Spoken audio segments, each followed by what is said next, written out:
చూసుకుంటే కనుక ఎంపీపీలో జడ్పీటీసీలో కైవసం చేసుకుంది కొన్ని సీట్లు నుంచే వైసీపీ ప్రారంభమైంది, విజయం సాధించిందని చెప్పేసి వైసీపీ అయ్యి ఉండొచ్చు. ఎందుకంటే ప్రజల్లో వ్యతిరేకత కొద్దిగా బయటపడుతుంది. సంవత్సరం కూడా పూర్తి కాకుండానే వీళ్ళు కావాల్సినంత వ్యతిరేకతను నెత్తిన పెట్టుకుంటున్నారు. కాబట్టి వీళ్ళు ఇప్పటికైనా నిజాయితీగా ఉండడానికి ప్రయత్నం చేయాలి. కానీ ఉంటారు నమ్మకం అయితే లేదండి. అది మాత్రం పక్కన రైతుల్లో బాగా వచ్చేసింది, వ్యతిరేకత అయితే మాత్రం వచ్చింది. రైతుల్లో ఎక్కడి నుంచో మొదలైంది. 37 స్థానాలకు గాను 33 స్థానాల్లో వైసీపీ కైవసం చేసుకుంది. అదే అవునులేండి, చూసాను, నేను కూడా చూసాను. అది అలాగే త్రిపురాంతపు మండలం ఎంపీపీలో మహిళ వైసీపీ తరఫున క్యాండిడేట్ నిలబడ్డారు. చేస్తే ఆమె చేయి డౌన్ చేయాలంటే కూడా కూటమి కానీ సరే అక్కడ ఆమె గెలవటం జరిగింది. మీరేమంటారు సార్? ఇప్పుడు అధికారంలోకి వచ్చేంత వరకు మేము బాధ్యతాయుతంగా ఉంటామన్నారు. ఇప్పుడు అవన్నీ మర్చిపోయారండి. అధికార దర్పం ప్రదర్శించడానికి ఎక్కడ ఏ చిన్న అవకాశం వచ్చినా కానీ వదలట్లేదండి వీళ్ళు. కాబట్టి వీళ్ళు ప్రజలకు మంచి చేస్తారని ఎదురు చూడడం కంటే మూర్ఖత్వం కొట్టలేదు. ఇంకెంత మించి చెప్పడం కూడా అనవసరం. సార్ నిన్న చూసుకుంటే కనుక వైఎస్ఆర్ కాంగ్రెస్ పార్టీ జడ్పీటీసీ ఎంపీపీలో వైఎస్ఆర్ కాంగ్రెస్ పార్టీ గెలవటం జరిగింది. ఎలా చూస్తారు ఇది స్థానిక బలాన్ని బట్టి ఉంటుందండి. అది స్థానికంగా ఎవరైతే బలంగా ఉంటారో వాళ్ళు గెలుపొందుతారు. అది సామాన్యమైన విషయం. అది 37 స్థానాలకు గాను 33 స్థానాలు కైవసం చేసుకోవడం జరిగింది. ఎప్పటి నుంచో వైసీపీకి గెలుపు ప్రారంభమైందంటూ కూడా వైసీపీ వాళ్ళు అంటున్నారు. మీరేమంటారు? వైసీపీ గెలుపు అనేది ఏమంటే స్థానిక పరిస్థితులను బట్టి ఉంటుందండి. అక్కడ వైసీపీ అక్కడ బలంగా ఉందని అనుకుంటున్నాను. ఇది కేవలం ప్రారంభం మాత్రమేనండి, ముందుందండి అసలు విషయం. వ్యతిరేకత అని చెప్పలేమండి. ఇది వ్యతిరేకత అనుకోకూడదు. అది కొంతవరకు ఏంటంటే నేను ఇందాకే చెప్పాను, అది స్థానిక పరిస్థితులను బట్టి ఉంటుందండి. అదే రాబోయే రోజుల్లో ఎలా ఉంటుందండి, కూటమిదే విజయమైన అని అనుకుంటున్నాను. ఎందుకంటే బలం ఉన్నోడిదే రాజ్యం కదండి.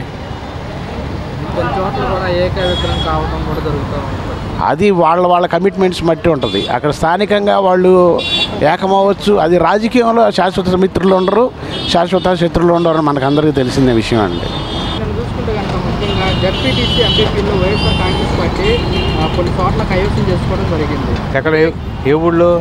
మనం చూసుకుంటే ఆంధ్ర రాష్ట్రంలో, తెలంగాణలో, ఆంధ్రాలో ఎర్రగొండపాలెం ఒకటి, కొన్ని చోట్ల నందిగామ, కొన్ని చోట్ల ఇలా కైవసం చేసుకోవచ్చు. దాంతో ఉంది. ఇప్పుడు పంచాయతీలు ఇవన్నీ కూడా ఏంటంటే అది ఎమ్మెల్యేలు ఎంపీ సంబంధించిన గవర్నమెంట్ పార్టీ ఎంతైతే వ్యక్తిగతంగా ఎవరికి కావాలో ఎన్నుకోవచ్చు. అది ఇప్పుడంటే పార్టీ సమ్మెలు వచ్చింది, కానీ అంతకుముందు పార్టీ ఏం కాదు. ఆ వ్యక్తి మంచివాడో కాదు, అలాగే ఓటేసేవాడు. అయితే దీనికి వైసీపీ అంటే ఏమంటుందంటే ఎప్పటి నుంచే గెలుపు అనేది ప్రారంభమైంది అని చెప్పేసి కూడా వైసీపీ ఆడి ముఖం ఆడి పతనం ఎప్పుడో మొదలైంది. ఆడి భూములు పాతవాడు ఎక్కడెక్కడ ఉన్నాడు. ఆ పైకి రావాలంటే ఒక 50 ఏళ్ళు పడుతుంది బయటికి. అంటే మొత్తం ప్రభుత్వం మీద వ్యతిరేకత చేసింది, ప్రజలందరికీ అర్థమైపోయిందని చెప్పేసి. అర్థమైపోయేబట్టి ఇక్కడ దించేశారు. ప్రజలకి అర్థమవ్వబట్టిగా దించారు. నువ్వు బాగా చేస్తే మళ్ళీ నిన్నే 150 సీట్లు ఇచ్చినోడు 175 రూపాయలు ఇచ్చేవాడు నీకు. అలాగే పని చేయబట్టి దించారు. నేను చూసుకుంటే కనుక స్వామి జడ్పీటీసీ ఎంపీపీలో వైసీపీ వేటాన్ని కైవసం చేస్తుంది. మీరేమంటారు? మూర్ఖులై ఓటేసి గెలిపించుంటారు అంతే. అంటే వైసీపీ విజయం ఎప్పటి నుంచో మొదలైంది అని చెప్పేసి కూడా వైసీపీ వాళ్ళు అంటున్నారు. ఏం లేదండి. 7 స్థానాలు గాను 33 స్థానాల్లో కైవసం చేసుకునే వైసీపీ పార్టీ ఎప్పటి నుంచే పార్టీ ఏం ఉండదండి. కూటమి మళ్ళీ వచ్చింది. ఎన్ని ట్రయల్ చేసిన తర్వాత వచ్చేది మళ్ళీ కూటమి. త్రిపురాంతపు మండలంలో ఎంపీపీ ఎన్నికల్లో వైసీపీ విజయం సాధించింది. వాళ్ళ సుబ్రహ్మణ్య మహిళ ఎలా చూస్తారు? ఏదేమైనా సరే కూటమి మొగ్గు చూపించింది, కానీ వైసీపీది ఏం లేదండి. అంతే అయిపోయింది. మనం చూస్తుంటే కనుక జడ్పీటీసీ ఎంపీపీలో వైసీపీ కొన్ని చోట్ల కైవసం చేస్తుంది, విజయం సాధించింది. వాళ్ళు వైసీపీ అయితే ఎక్కడి నుంచే విజయం మొదలైందంటూ కూడా వైసీపీ అన్నమాట పబ్లిక్గా మీరు అంటే అప్పుడు వాళ్ళు అధికారంలో ఉన్నప్పుడు వాటి మీద కాన్సన్ట్రేషన్ ఉండొచ్చు, తీసుకోవచ్చు. దానికే ఉంది. ఇప్పుడు మొత్తం పోవాలని లేదు, మొత్తం రావాలని లేదు కదా. ఎక్కడి నుంచే మొదలైంది వైసీపీకి ఇంకా ప్రారంభమైంది. ప్రజలు మొత్తం వైసీపీ తరఫునే ఉన్నారు. కూటమి ప్రభుత్వం మీద పూర్తిగా వ్యతిరేకత వచ్చిందని చెప్పేసి కూడా వైసీపీ అంటుంది. అదే నేను చెప్పేది, గత ప్రభుత్వం అది ఉంది కాబట్టి అప్పుడు వాళ్ళ దాని మీద ఎక్కువగా కాన్సన్ట్రేట్ చేసి ఉండొచ్చు. మనకు తెలియదు కదా ఎవరి మీద ఎక్కువ అభిమానం ఉంటుందనేది ఎవరికి తెలుసు, మనం చెప్పలేం కదా. అందుకని అవి రావచ్చు, అన్నీ పోవాలని లేదు కదా, ప్రతిదీ పోవాలని ఉందో లేదు కదా. 37 స్థానాల్లో కానీ 33 స్థానాలు కైవసం చేసుకుంటూ YSR Congress party lady YCP తరఫున చేయాల్సినందుకు కొంతమంది నాయకులు చెయ్యకూడదంటూ కూడా ఆమె ఆఫ్ చేస్తారు, కానీ ఆమె కలపలేదు. దానికి అది కూడా కిందటిసారి ప్రభుత్వం చేసింది కదా, చేసినప్పుడు వాళ్ళు లబ్ధి పొంది ఉండొచ్చు. నేను అనేది అది, ఇందాక నుంచి చెప్పేది అదే నేను. అప్పుడు వాళ్ళకి దాని మీద అభిప్రాయం కూడా ఉండొచ్చు, తప్పులేదు. దాన్ని చూసుకుంటే కనుక ఎంపీపీలో వైఎస్ఆర్ కాంగ్రెస్ పార్టీ కొన్ని సీట్లు కైవసం చేసుకుందంటే ప్రజలు వస్తుంది చిన్న చిన్నగా, అది దీన్ని అప్పుడే కంపేర్ చేయడం ఇంకొంత టైం పడుతుంది. ఇప్పటికే చాలా వ్యతిరేకత ఉంది. అది కూటమి ప్రభుత్వం మీద వ్యతిరేకత వల్ల మాకు పట్టం కట్టేశారు. ఇప్పుడు వైసీపీ సరి చేయలేదని మీరు బాగా చేస్తారని మిమ్మల్ని గెలిపించారు. మీరు అంతకన్నా వరస్ట్ చేస్తున్నారు. ఎంతసేపు ఏంటంటే వాడు ఏదో యూట్యూబ్లోనో లేకపోతే సోషల్ మీడియా అన్నాడు అని అరెస్ట్ చేయడం, ఇట్లా ప్రజలను భయభ్రాంతులకు గురి చేయటం. వాళ్ళు ఎందుకు చేశారనుకో మీరు కూడా అదే చేస్తే మీకు వాళ్ళకి తేడా ఏముంది ఇంకా చెప్పండి. అది కరెక్ట్ కాదు కదా. మీరు మంచిగా చేస్తారనే కదా పాలన మీకు అందించింది ప్రజలు. మీరు అంతకన్నా ఎక్కువ చేస్తున్నారు. రేపేం చేస్తారు, ఇంకో పార్టీని చూసుకుంటారు. అది కరెక్ట్ కాదు. అది ఇప్పుడు మంచిగా చేయాలి. ఒకవేళ చేయలేకపోతున్నా కూడా ఇది టైం పడుతుందమ్మా, ఇది ఇలా చేస్తామా అది చెప్పాలి. తప్పకపోగా ఏదో విధంగా దాన్ని నెపం చేసారు. అది వాళ్ళు చేయలేదు కదా, వాళ్ళు ఎక్కంగా వాళ్ళు చేశారా, సంవత్సరాలు చేశారు, మేము ఎందుకు చేయాలి ఇట్లా. మీరేమన్నారు ముందు ఎక్కంగా ఫస్ట్ నెలలోనే అన్నీ చేస్తూ ఉన్నారు. మీరు ఇప్పుడేం వాయిదాల మీద వాయిదాలు వేస్తున్నారు. మీరు అట్లా చెప్పలేదు కదా, పథకాల గురించి అలా చెప్పలేదు కదా. అది ముందు తెలుసు కదా రాత్రి. అది తప్పది. ఆయన అనుభవం లేకున్నాడా, భయం ఆయన ఎన్నో సంవత్సరాల అనుభవంతో ఉన్నాడు. ఖజానా ఖాళీ ఉన్నాడు, 14 లక్షల కోట్లన్నీ ఊతలు కొట్టాడు. సీత అసెంబ్లీలో అది సగటు మానవుడు కూడా మీరే చెప్పేశారు, ఏదే 6 లక్షల కోట్లు 5 లక్షల కోట్లే ఉందని. మరి 14 లక్షల కోట్లు ఉన్నప్పుడు మరి అది ఎందుకు అలా తప్పు కదా. అవన్నీ తెలుసు కదా, అది తప్పండి. ఆర్థికంగా ముందు అది ఎంత లోటులో ఉంది బడ్జెట్, మనం ఈ పథకాలు ఇవ్వగలుగుతామా ఇవ్వలేమా అది తెలిసి కూడా ఇప్పుడు మేము ఇవ్వలేము. అది చూస్తే అంత ఉంది, ఇది చూస్తే ఇంత ఉందని అది కరెక్ట్ కాదు. అది ప్రజలు అయితే నమ్మరు. అది ఇప్పుడు చేస్తాను ఇంకో నెల టైం ఇస్తాం లేదా 2 టైం అలా అది చూస్తే ఎట్లా ఉందో అన్ని అప్పులు కుప్పలు చేశాడు. అవి తప్పది. అది అలా చెప్పకూడదు. అప్పులు కుప్ప అనేది మీకు అన్నీ తెలుసు. తెలియనోడు కాదు, కొత్తగా ముఖ్యమంత్రి అయినోడు కాదు కదా.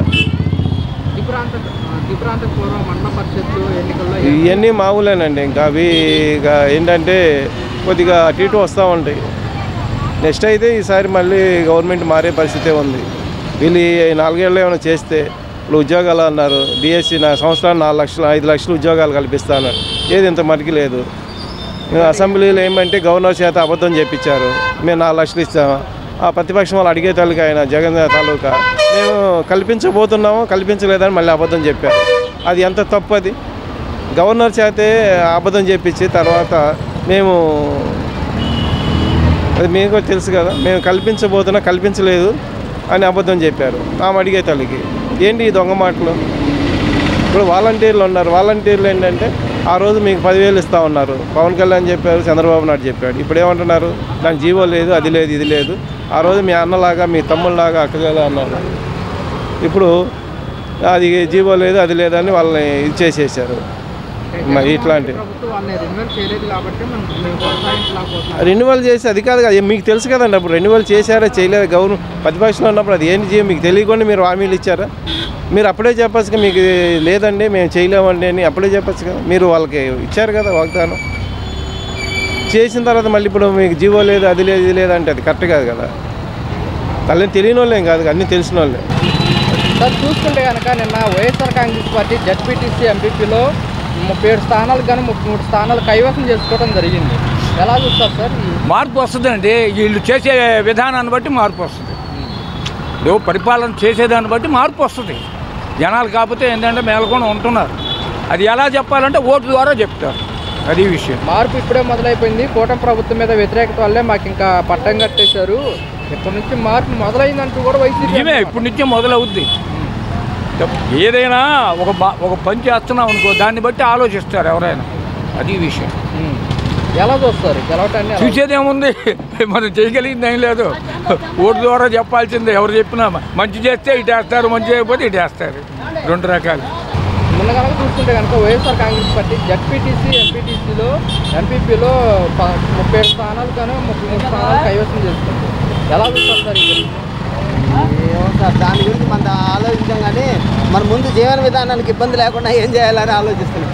వాళ్ళు జడ్పీటీసీలు ఎంపీటీసీలు రాజకీయ నాయకులు అందరూ డబ్బులు లంచాలు మోసాలు బెదిరింపులు అన్నీ జరుగుతూ ఉంటాయి వాళ్ళలో. ఏమన్నా సార్ అవన్నీ మనకు కాదు కానీ మెయిన్ ఇంపార్టెంట్ సామాన్య మానవుడి దగ్గర డబ్బు చాలా ఇబ్బందిగా ఉంది. చిన్న చిన్న బిజినెస్ వాళ్ళు అల్లాడిపోతున్నారు. ఏం చేయాలో అర్థం కావట్లేదు. గతంలో ఎలా ఉండేది అంటారండి? చెప్పానుగా, గతంలో ఏంటంటే ఆయన ఒక 6-7 వేల కోట్లు ఇచ్చేవాడు నెల. అవి పబ్లిక్లోకి వచ్చాయి. ఏదో తినడానికో తాగడానికో మందులకో బట్టలకో ఏదో డబ్బు రొటేషన్ జరిగేది, బిజినెస్ జరిగేది, జిఎస్టీలు వచ్చాయి, అన్నీ వచ్చాయి. ఇప్పుడు అవి లేకుండా పోయాయి. మరి చంద్రబాబు నాయుడు గారు ఏం చేస్తారో ఏంటో. ఆయన హామీలు అన్నారు, ఇంతవరకు హామీలు ఏమీ అమలు చేయలేదు. మరి ఎప్పుడు చేస్తారో ఏంటో. మే నెలలో తల్లికి వందనం ఇంప్లిమెంట్ చేస్తామని చెప్తున్నారు. ఏమో సార్, ఎప్పటికవుతాయో తెలీదు. అది వచ్చేదాకా, చేతికి వచ్చేదాకా ఆలోచించాల్సిందే. జడ్పీటీసీ ఎంపీపీలో కూడా ఎన్నికల కైవసం చేసుకోవడం జరిగింది. సరే ఇంకా అవి మామూలే. అధికార పార్టీ కానీ ఇంకోటి అవి పెద్ద ఇంపార్టెంట్ కాదు మనకి. ఆ జడ్పీసీసీ మెంబర్షిప్లు అవి పెద్ద ఇంపార్టెంట్ కాదు. ముందు వారి పరిపాలన మీద దృష్టి పెట్టి సామాన్య మానవుడికి అందుబాటులో తీసుకురావాలి ధరలు. అది ఒకటి ఇంపార్టెంట్ అమ్మా.